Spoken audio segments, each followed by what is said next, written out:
હે ભગવાન, આ કેવા ઘરમાં જન્મ આપી દીધો. મતલબ મારા ઘરમાં દીકરી વાલનો દરિયો અને દીકરો લોખંડનો હોડિયો. સમાજ જ ભેદભાવ કરે.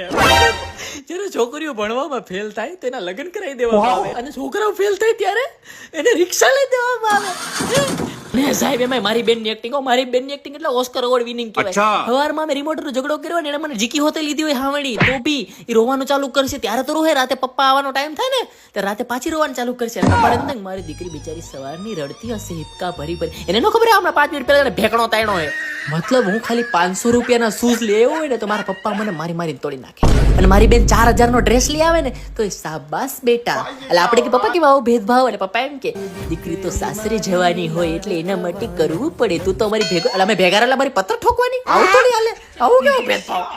મતલબ એની કઈ ટાઈપની સ્વીચ છે ને ખબર નહીં, કે કાંઈક બી આપણે કંઈક મારવા જાય કે કાંઈ બી કરવા જાય ને પપ્પા કરીને ઢેકણો તાળે. આહુડાની ધાર તો એમ થાય જાણે આપણે હબોડી નાખી હોય. અને હવે હવે હવે હવે આવશે ને ડાકુઓનો તહેવાર. ડાકુઓનો તહેવાર એટલે લૂંટવા માટે રક્ષાબંધન.